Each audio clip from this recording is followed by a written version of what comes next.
लक्षात ठेवा, आजपासून मी स्कूल चले हम सिरीज घेऊन येणार आहे। आज आपण पाहणार आहोत की बॅग कशी निवडायची। तर चला व्हिडिओला सुरुवात करूया। आणि तुमच्या मित्रमैत्रिणींना सुद्धा माझा व्हिडिओ शेअर करा आणि माझ्या चॅनलला सबस्क्राइब करायला नक्की सांगा। चला व्हिडिओला सुरुवात कर। आपला पहिला पॉइंट आहे तो म्हणजे बिग स्टोरेज।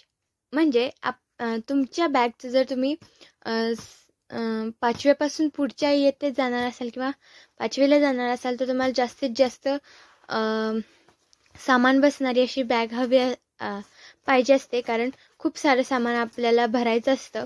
तर त्यासाठी तुमची बॅग बिग स्टोरेजची म्हणजे खूप सामान बसेल अशी इतक्या क्षमतेची असली पाहिजे। त्यानंतर दुसरा पॉइंट आहे तो म्हणजे कंपार्टमेंट्स म्हणजेच कप्पे। तर कप्पे किती आहेत हे सुद्धा खूप मॅटर करतं। त्याच्यावरूनच किती बिग स्टोरेज आहे, किती जास्त सामान बसू शकता तुमच्या बॅगमध्ये हे ठरतं। तर इथं हा आहे आपला कप्पा आणि मी माझ्या बॅगचे कप्पे दाखवते। तर हा आहे पहिलावाला आणि हा आहे दुसरा। या दुसऱ्यात ना हा दुसरा एक झाला आणि यातील तिसरा चौथा। त्यानंतर इथे एक आहे, हा मोठा आहे, मधला कप्पा आहे त्यामुळे मोठा आहे, एवढा मोठा। ठीक आहे, 5 झाले। त्यानंतर इथं शेवटच्या कप्प्यात हा एक कप्पा आणि हा शेवटचा एक कप्पा, असे मिळून 7 कप्पे माझ्या बॅगला आहेत। मागच्या वेळेस मी पिंक कलरची बॅग घेतली होती। यावेळेस मी नवा कलर ट्राय करावा म्हणून ब्लू कलरची बॅग घेतली आहे।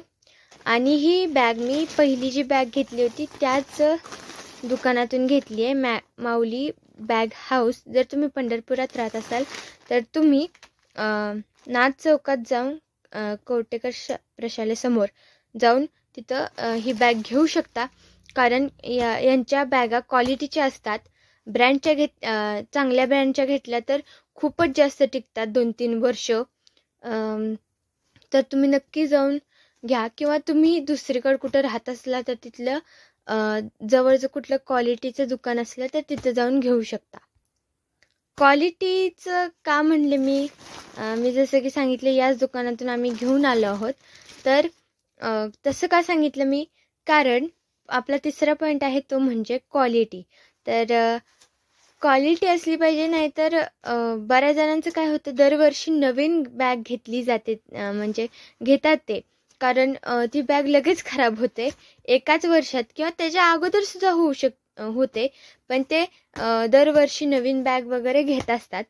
तर मी टिप देईन की तुम्ही क्वालिटीचीच बॅग घ्या, एकदाच घ्या, आणि नंतर बरेच दिवस ती टिकते आणि खूप म्हणजे सारखं तिचं टेन्शन येत नाही। तर आता आपला चौथा पॉईंट म्हणजे प्राईस। तर आता प्राईसचं म्हणायला गेलं तर